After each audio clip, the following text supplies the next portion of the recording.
In Florida, big cruise ships equal big business.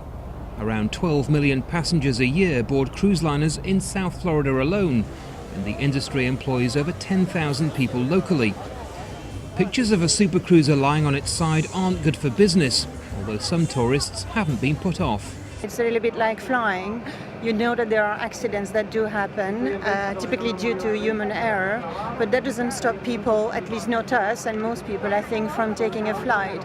So I think that the probability that there will be an accident while being on a cruise ship is highly unlikely.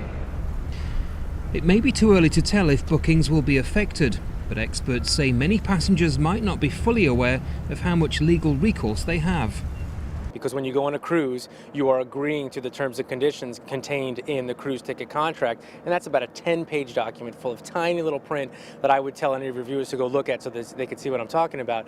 And all it is just as much fine print as possible in order to take away a passenger's rights. The cruise industry has gone to great lengths to keep its passengers safe and its cabins full. And whilst the blame has been placed on the Costa Concordia's captain, in the long run it's the Carnival Corporation that will have to deal with any consequences. It's crystal clear that the cruise line is 100% responsible for the conduct of the captain.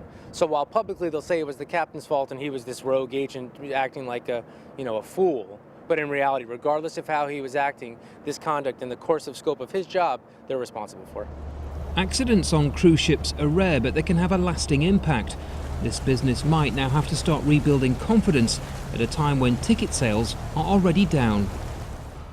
For the entire industry then, this is a public relations nightmare. The global recession is already forcing holidaymakers to think carefully about where they spend their money. An accident this visual and this tragic won't help. Andy Gallagher, Al Jazeera, Miami, Florida.